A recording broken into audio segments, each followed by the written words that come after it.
یہ وہ مبارک مہینہ جو اللہ رب العزت کے اس احسان کا شکر ادا کرنے کا مہینہ ہے کہ اللہ نے اپنا محبوب علیہ السلام ہم میں محفوظ فرمائے. اللہ نے خاتم الانبیاء، سید المرسلین، سید الانبیاء، سب سے آخری نبی، خاتم النبیین کی امت میں ہمیں بنایا. اللہ رب العزت نے ہمیں ان کا امتی بنایا اور ہم پر یہ خاص فضل فرمایا کہ اللہ پروردگار نے ہمیں آقا و مولا صلی اللہ علیہ وسلم کا فیض عطا فرمایا، آپ سے نسبت عطا فرمائی. اب چونکہ آج پہلی تاریخ ہے ماشاءاللہ، اور حضور ہم پر اللہ کا بہت بڑا انعام اور احسان ہے کہ اللہ رب العالمین کے محبوب دنیا میں تشریف لائے اور سب کے محبوب بن کر آئے.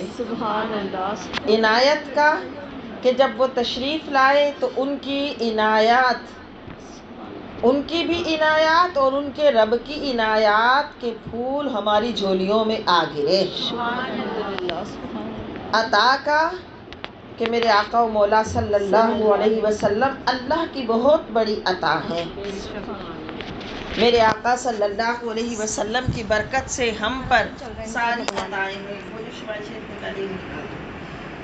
میرے آقا صلی اللہ علیہ وسلم کی برکت سے ہم پر اللہ کی عطائیں ہیں. آپ خود اللہ کی بہت بڑی عطا اور آپ کی برکت سے ہم پر اللہ کی عطائیں. رب رحمان کا پتہ آپ کے صدقے، ماہ رمضان کی عطا آپ کے صدقے، قرآن کا نور آپ کے صدقے، اس امت کے آخری نبی ہونے کا منصب آپ کے صدقے. آپ نے فرمایا میری امت سب سے پہلے جنت میں جائے گی، یہ اعزاز آپ کے صدقے. آپ نے فرمایا اپنی امت کا حوض کوثر پہ انتظار کروں گا، اس حوض کوثر، وہ حوض کوثر خاص حضور کی امت کا اعزاز ہے، یہ آپ کے صدقے. ایک نیکی کرو تو 10 نیکیوں کا ثواب پاؤ، ایک نماز پڑھو تو 50 نمازوں کا ثواب پاؤ، یہ آپ کے صدقے. تو ایسی عطائیں، ماہ رمضان آپ کے صدقے. تو اب جس کے صدقے ساری عطائیں ہوئی، جس کی برکت سے ساری کرم نوازیاں ہوئی، تو اس پیارے محبوب صلی اللہ علیہ وسلم کی جب آمد ہوئی تو سب سے زیادہ شکر ادا کرنے کا مقام یہی ہے. سب سے زیادہ مقام شکر یہی ہے کہ کوئی بولے کہاں سے ثابت ہے، یہ وہاں سے ثابت ہے جو رب العزت نے فرمایا فحدث بنعمت ربک، اپنے رب کی نعمتوں کا چرچا کرو. تو حضور اللہ کی سب سے بڑی نعمت ہے، حضور اللہ کی سب سے بڑی عطا ہے، جن کی برکت سے ہم پر ساری عطائیں ہیں. حضور اللہ کا بہت بڑا کرم ہے. حضور کی تشریف آوری کو اللہ نے مومنین پر اپنا احسان فرمایا. اس لیے مومن تو اگر ہر وقت بیٹھ کر اپنے محبوب کا ذکر کرتا رہے تب بھی اس کا حق ادا نہیں کر سکتا. اور پھر میرے محبوب آقا صلی اللہ علیہ وسلم، آپ پر دل و جان سب کے قربان. یہ ایک جان کیا ہو اگر کروڑوں، تیرے نام پر ہی وارا کرم میں. تو آپ اللہ کی سب سے بڑی عطا ہے. اس شکر میں مومن آپ علیہ الصلوۃ والسلام کے ذکر کا اہتمام اپنے گھر میں کرتا ہے. اب سوال یہ کیا جائے کہ کیا اسی مہینے میں ذکر کرو، اسی مہینے میں ذکر مصطفیٰ کرو؟ اب تو یہ ہے کہ پورا سال کرو. بات یہ ہے کہ اس مہینے میں ذکر مصطفیٰ وہی کرتا ہے جو پورا سال ذکر مصطفیٰ کرتا ہے. اسی کو توفیق نصیب ہوتی ہے کہ وہ اس مہینے میں خاص اپنے آقا و مولا صلی اللہ علیہ وسلم کے ذکر کی محفل منعقد کرتا ہے. ویسے تو حضور کے ذکر جب بھی ہو، جس محفل میں ہو، وہ 2 بندوں میں ہو یا 100 بندوں میں ہو، وہ محفل خاص ہے کیونکہ اس میں حضور کا ذکر ہے. لیکن حقیقت بات یہی ہے کہ وہی مومن جو پورا سال اپنے آقا و مولا صلی اللہ علیہ وسلم کو یاد کرتا ہے، وہی آپ کے ذکر کی محفل کا بھی خاص اہتمام کرتا ہے. کیونکہ اگر کوئی شخص صرف ماہ رمضان میں قرآن پڑھے اور اس کو یہ کہا جائے کہ تم صرف ماہ رمضان میں پڑھتے ہو، پورا سال تو نہیں پڑھتے، تو یہ کہا جائے گا کہ ماہ رمضان میں حقیقت میں قرآن پڑھنے کی توفیق اسی کو ملے گی جو پورا سال پڑھتا ہے. جو پورا سال قرآن کے قریب نہیں جاتا وہ ماہ رمضان میں بھی کیسے پڑھے گا؟ ہاں، اور اگر پورا سال نہیں بھی پڑھتا تو اگر ماہ رمضان میں پڑھتا ہے تو اس بات کا اس پر تان نہیں کیا جائے گا، بلکہ کہا جائے گا شکر ہے، چل پورا سال تو نہیں کرتا، ماہ رمضان میں تو پڑھتا ہے۔ اور ماہ رمضان میں پڑھنے کی، چونکہ اب کوئی بولے کہ ماہ رمضان میں قرآن پڑھو، تو ماہ رمضان میں قرآن زیادہ کیوں پڑھتے ہو؟ بھائی ماہ رمضان میں قرآن اس لیے پڑھا جاتا ہے کہ ماہ رمضان میں قرآن کا نزول ہوا، قرآن نازل ہوا، اور ماہ رمضان میں جب کوئی قرآن پڑھے گا تو اس کی نیکیوں کا اجر و ثواب بڑھ جائے گا۔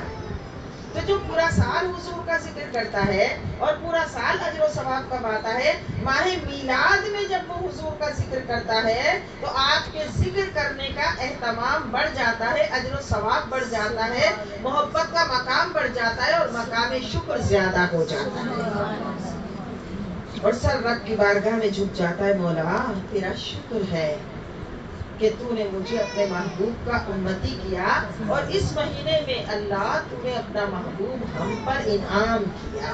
میرے آقا مولا صلی اللہ علیہ وسلم کا حلیہ مبارکہ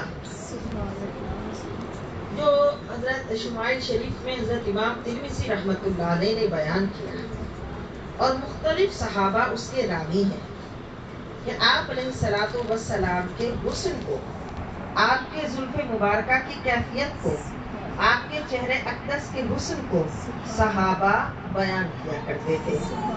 اس کا مطلب ہے صحابہ بھی ذکر مصطفیٰ کیا کرتے تھے، اور ذکر مصطفیٰ کرنے کا نام میلاد رکھ دیا، تو اس کا مطلب ہے صحابہ نے تو میلاد کیا کہ انہوں نے حضور کا ذکر کیا۔ اب بات یہ ہے کہ وہ حضور کا ذکر کیسے کرتے تھے؟ کوئی عام انداز میں تو کرتے نہیں تھے۔ عام انداز میں ہم ساری سجاوٹوں کے باوجود ہمارا انداز عام ہو سکتا ہے، اور وہ اگر بغیر کسی سجاوٹ کے یوں ہی سادہ زمین پہ بھی بیٹھ کے حضور کا ذکر کرتے تھے تو ان کا عشق ان کو بڑے خاص مقام پر لے جاتا ہے، کیونکہ وہ ایسی عشق و محبت سے حضور کا ذکر کرتے تھے، اور وہ حضور کے حسن کو بیان کرتا تھا جس نے اپنی آنکھ سے حضور کے حسن کو دیکھا ہوتا تھا، تو وہ حضور کے حسن کو بیان کرتا تھا اور دوسرے سنتے تھے۔ تو یہاں بھی ذکر مصطفیٰ میں کیا ہوتا ہے، میلاد مصطفیٰ میں، کہ کوئی حضور کی سیرت کے احوال بیان کرتا ہے اور دوسرے حضور کی سیرت کو سنتے ہیں۔ تو میرے آقا صلی اللہ علیہ وسلم کے ذکر کو کا اتنا اہتمام ہے۔ حضرت امام مالک رحمۃ اللہ علیہ اتنے بڑے محدث، آپ کے پاس جب کوئی تشریف لاتا، جب کوئی آتا اور کہتا کہ مجھے آپ سے حضور کی حدیث سننی ہے، تو آپ اپنے نبی علیہ السلام کا ذکر ایسے ہی کرنا پسند نہیں کرتے تھے، پہلے غسل کرتے تھے، اچھا لباس پہنتے تھے، ایک تخت پوش تھا جس کو سجاتے تھے، پھر اس میں خوشبو سلگاتے تھے، دھونی دیتے تھے، اور بہت اہتمام کے ساتھ بیٹھ کر اپنے نبی علیہ السلام کا ذکر کرتے تھے۔ تو محفل میلاد میں بھی کوئی کیا کرتا ہے، خاص اہتمام کر لیتا ہے، اس کا گھر سجتا تو ہے لیکن وہ کہتا ہے میں محفل میلاد پر حضور کے آمد کی خوشی میں اپنے گھر کو سجا دوں۔ ابھی تو کراچی تو ماشاءاللہ اتنا خوبصورت سج گیا، اور وہ ایک آدمی نے مجھے اتنی اچھی بات کی، کہنے لگی کہ وہیں کہیں مسجد میں وہ بات ہو رہی ہوگی کہ اب اتنی مہنگائی ہو گئی، بل اتنے زیادہ آ رہے، تو اب کچھ ایسا نہیں ہو جائے کہ اس دفعہ لائٹنگ کم کر لیں۔ تو اس میں ایک حضور کا عاشق بیٹھا تھا، اس نے کہا کیوں لائٹنگ کم کر لیں جب ساری کاروبار زندگی چل رہے ہیں۔ کہنے لگی میں نے اپنے بیٹے کو بولا بیٹا بات سنو، پیٹرول مہنگا ہو گیا، تم تو گاڑی لے کے جاتے ہو، پیٹرول مہنگا ہو گیا، تم نے تو اپنی کوئی چیز بھی روکی نہیں ہے، تو جب پیٹرول ہونے کے باوجود تم گاڑی بھی باہر لے کے جا رہے ہو، تم اپنے سارے کام بھی کر کے آ رہے ہو اور اپنے معاملات نپٹا کے آ رہے ہو، تمہارے کسی کام میں کوئی کمی واقع نہیں ہوئی، تو پھر مہنگائی ہونے سے حضور کے میلاد میں ایک چیز بھی کم نہیں ہوگی۔ اللہ اکبر، اللہ اکبر۔ تو حضور کا میلاد تو اور اہتمام کے ساتھ اور جوش و خروش کے ساتھ اور محبت اور شوق کے ساتھ ہونا چاہیے۔ اور کیوں ہوتا ہے کہ تاکہ اس مہینے میں جب ہم حضور کا ذکر سنیں اور حضور کا ذکر کریں تو اللہ تعالی ہمارے دل میں حضور کی محبت کے گلاب کھلا دے۔ تو آپ علیہ الصلوۃ والسلام کے حلیہ مبارکہ کو ویسے کوئی بیان نہیں کر سکتا، آپ کی حقیقت کو کوئی بیان نہیں کر سکتا۔ حقیقت محمدیہ تو وہ نور ہے جسے اللہ رب العزت نے ساری کائنات سے پہلے تخلیق فرمایا اور اس نور کو اپنے نور سے بنایا، اسے اپنے نور کی تجلی سے روشن کیا، وہ نور مصطفیٰ صلی اللہ علیہ وسلم۔ اس حقیقت کو کوئی بیان نہیں کر سکتا۔ ہاں، صحابہ کرام علیہم الرضوان حضور علیہ الصلوۃ والسلام کے حسن کو اپنے اپنے انداز میں بیان کیا کرتے تھے، اور یہ حضرات صحابہ کا امت پر احسان ہے کہ انہوں نے حضور علیہ الصلوۃ والسلام کے اس حسن پاک کو بیان کیا، تو پھر مومن بھی اس کو سن کر کچھ اپنے ذہن میں یاد نقش بٹھا لیتا ہے، یاد تازہ کر لیتا ہے۔ حضرت انس رضی اللہ تعالیٰ عنہ فرماتے ہیں کہ حضور اقدس صلی اللہ علیہ وسلم نہ بہت لمبے قد کے تھے نہ پستہ قد تھے، لیکن جب محفل میں بیٹھتے تھے تو سب سے نمایاں معلوم ہوتے تھے۔ کیوں؟ کیونکہ اللہ تعالیٰ نے اپنے محبوب علیہ الصلوۃ والسلام کو کمالات ظاہری بھی عطا فرمائے اور کمالات باطنی بھی عطا فرمائے۔ تو کمالات ظاہری بھی آپ کو وہ عطا فرمائے کہ جب آپ کیونکہ ایک بہت ہی اگر لمبا قد ہو اور اس لمبے قد کی وجہ سے اگر نمایاں ہو تو بالکل لمبا قد بھی اچھا، پستہ قد بھی اچھا نہیں لگتا۔ آپ کا تھا تو درمیانہ قد، لیکن جب محفل میں بیٹھتے تھے تو سب سے نمایاں دکھتے تھے، سب سے نمایاں نظر آتے تھے۔ اور پھر آپ علیہ الصلوۃ والتسلیم کا رنگ مبارکہ کہا نہ بالکل سفید تھا اور نہ گندمی تھا، بلکہ ایسی سفیدی والا رنگ تھا جو اپنے اندر سرخی لیے ہوئے تھا۔ سبحان اللہ، سبحان اللہ۔ اس کا مطلب ہے کہ چہرہ اقدس ایسی خوبصورت رنگت میں تھا کہ یعنی اس میں خوبصورتی تھی، ایسی سفیدی تھی جس میں سرخی کی خوبصورتی تھی۔ سبحان اللہ۔ میرے آقا صلی اللہ علیہ وسلم کا چہرہ مبارکہ 14ویں رات کے چاند سے زیادہ روشن تھا، سبحان اللہ، سبحان اللہ۔ اور کچھ ملاحت لیے ہوئے تھا۔ ملاحت والے وہ حسن اسے کہتے ہیں جس پہ تھوڑی آنکھ ٹھہر سکے اور اس کو دیکھتے ہی رہنے کا دل چاہے۔ سبحان اللہ۔ اور ایک دوسرا حسن ہوتا ہے اس پر آنکھ ٹھہر نہیں سکتی، جیسے حضرت یوسف علیہ السلام کا حسن تھا، لیکن حضرت یوسف علیہ السلام کا حسن بھی ہمارے آقا کے حسن کا ہی حصہ تھا، آپ کو حضور کے حسن سے ہی حصہ ملا تھا۔ سبحان اللہ۔ آپ علیہ الصلوۃ والتسلیم کے بال مبارکہ نہ تو بالکل پیچ دار تھے اور نہ بالکل گھنگھریالے تھے، بلکہ درمیانے تھے۔ 40 برس میں اللہ رب العزت نے آپ پر وحی کا نزول فرمایا، پھر 10 برس مکہ میں رہے، 10 برس مدینہ میں رہے۔ تو اب یہاں کہا کہ 10 برس تو نہیں، آپ تو 13 برس مکہ میں رہے تھے اور 10 برس مدینہ میں رہے تھے، اور 40 سال کی عمر میں وحی کا نزول ہوا۔ تو جو اس کو بیان کیا عشرون کر کے، تو اہل عرب کی عادت ہے کہ وہ اوپر کے کسر بیان نہیں کرتے، بلکہ جو دہائیاں ہوتی ہیں نا، عشرہ، عشرون، تسعون، یعنی 10، 20، 30، 40، ان کو بیان کرتے ہیں، اوپر کے کسر کو بیان نہیں کرتے۔ اور جس وقت آپ دنیا سے تشریف لے گئے تو اس وقت آپ کی داڑھی اور سر مبارکہ دونوں کو ملا کر اس میں 20 بال سفید تھے۔ تو اب بعض نے کہا کہ 17 بال سفید تھے، بعض نے کہا 20 بال سفید تھے، اور بعض نے کہا 14 بال سفید تھے۔ اس کا مطلب ہے جب کسی صحابی نے دیکھا اس وقت 14 بال سفید تھے، کسی نے دیکھا تو بالوں میں سفیدی کی تعداد تھوڑی بڑھ گئی تھی، تو انہوں نے اپنے لحاظ سے اس کو بیان کر دیا۔ جس نے جیسا دیکھا ویسا بیان کیا، ورنہ حضور کو بیان نہیں کیا جا سکتا۔ سبحان اللہ، سبحان اللہ۔ آپ علیہ الصلوۃ والتسلیم جب کسی جماعت میں کھڑے ہوتے تو سب سے زیادہ بلند نظر آتے، سبحان اللہ۔ اور یہ درازی قد کی وجہ سے بلندی نہیں تھی، بلکہ یہ حضور علیہ الصلوۃ والسلام کا معجزہ تھا، سبحان اللہ۔ اور وہ کمالات معنوی تھا جو اللہ رب العزت نے اپنے محبوب صلی اللہ علیہ وسلم کو عطا فرمایا۔ سبحان اللہ۔